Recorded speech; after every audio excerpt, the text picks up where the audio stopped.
प्रफुल्लभाई, काय आव्हान केलंय आज तुम्ही कार्यकर्त्यांना? महापालिका निवडणूक आहे राज्यात, काय म्हणाल?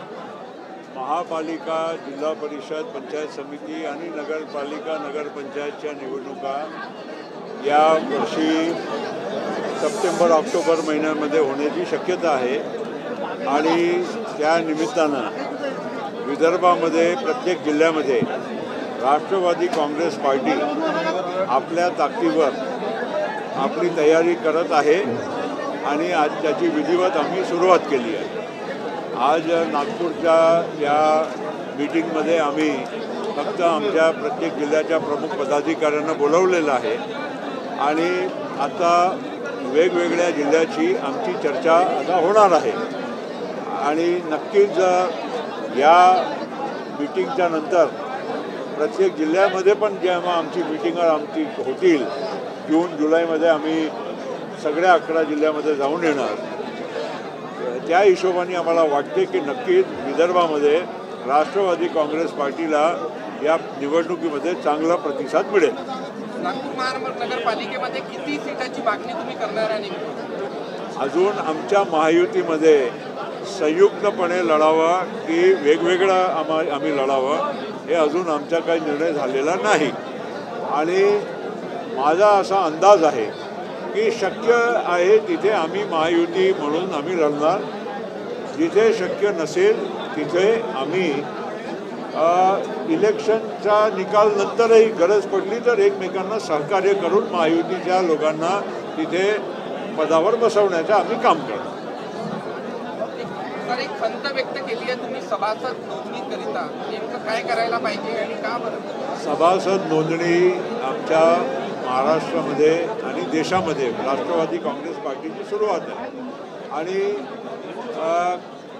आत्तापर्यंत जे काही आमच्या नोंदणी अभियान चालू आहे काही जिल्ह्यामध्ये खूप चांगलं आमच्या लोकांनी काम केलं आहे. काही जिल्ह्यामध्ये अजून आम्ही मागे आहोत, कमी आहोत. त्याच्यासाठी आजच्या हा मेळाव्याच्या निमित्त आम्ही सूचना केली आहे.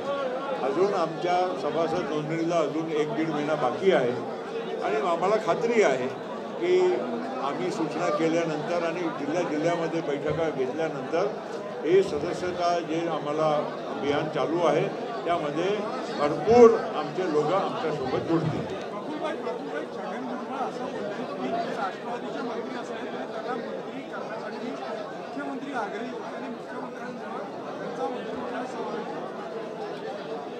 एक युतीमध्ये जे पक्षाला जितक्या मंत्रिपद मिळालेले आहेत त्या पक्षानेच ठरवायचं असते की त्या जागामध्ये कोणाला मंत्री करायचं आणि आमच्या 10 जे मंत्रिपद आहे राष्ट्रवादीच्या कोट्यामध्ये आमच्याकडे जागा रिक्त होती. त्यामध्ये आम्ही छगन भुजबळ साहेबांना त्या जागेवर मंत्री केलं आहे आणि ही पार्टीच्या आणि फक्त पार्टीच्याच डिसिशन आहे.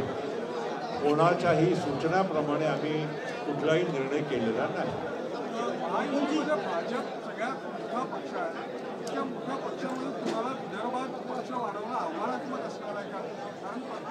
बघा, असं नाही आहे की आम्ही विदर्भामध्ये कुठे कमी आहोत.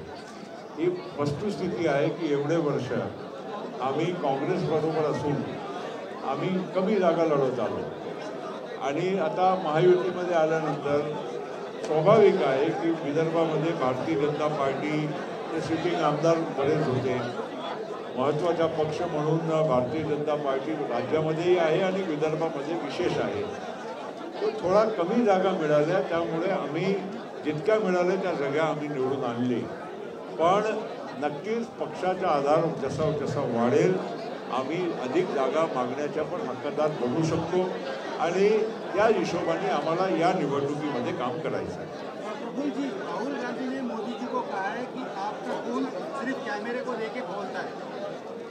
हमारे देश में दुर्भाग्य है कि लीडर ऑफ ऑपोजिशन लोकसभा और भारतीय राष्ट्रीय कांग्रेस जैसी बड़ी पार्टी के नेता, मुख्य नेता इतने बचपने की बात करते हैं कि मोदी जी को और बाकी सब हमारी फौजों को किस किस तरह से डिमोरलाइज करते हैं, ये बड़े दुख की और आश्चर्य दोनों की बात है।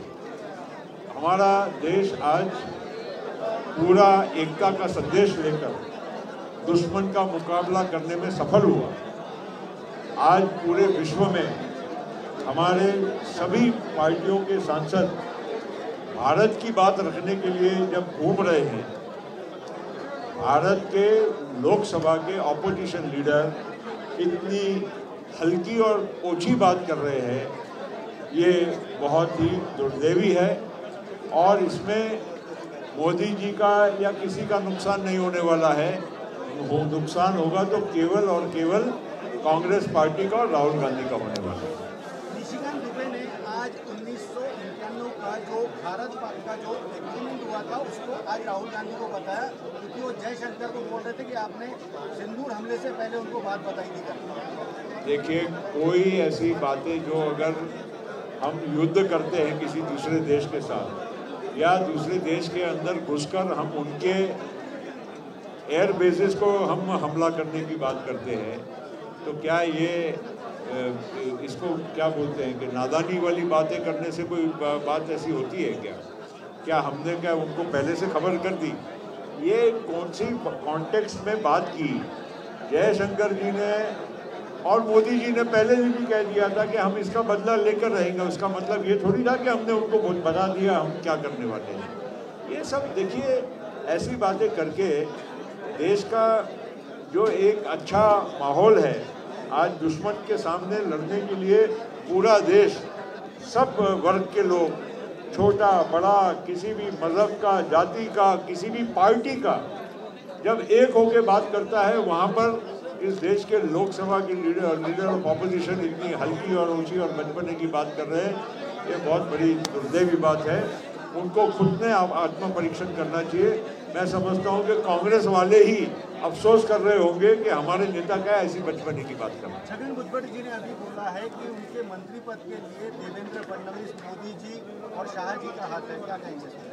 छगन भुजबल साहब मंत्री बने हैं राष्ट्रवादी कांग्रेस पार्टी के कोटे से, और वो राष्ट्रवादी कांग्रेस पार्टी के आमदार है, और राष्ट्रवादी कांग्रेस पार्टी ने ही फैसला करके उनको मंत्री बनाया है।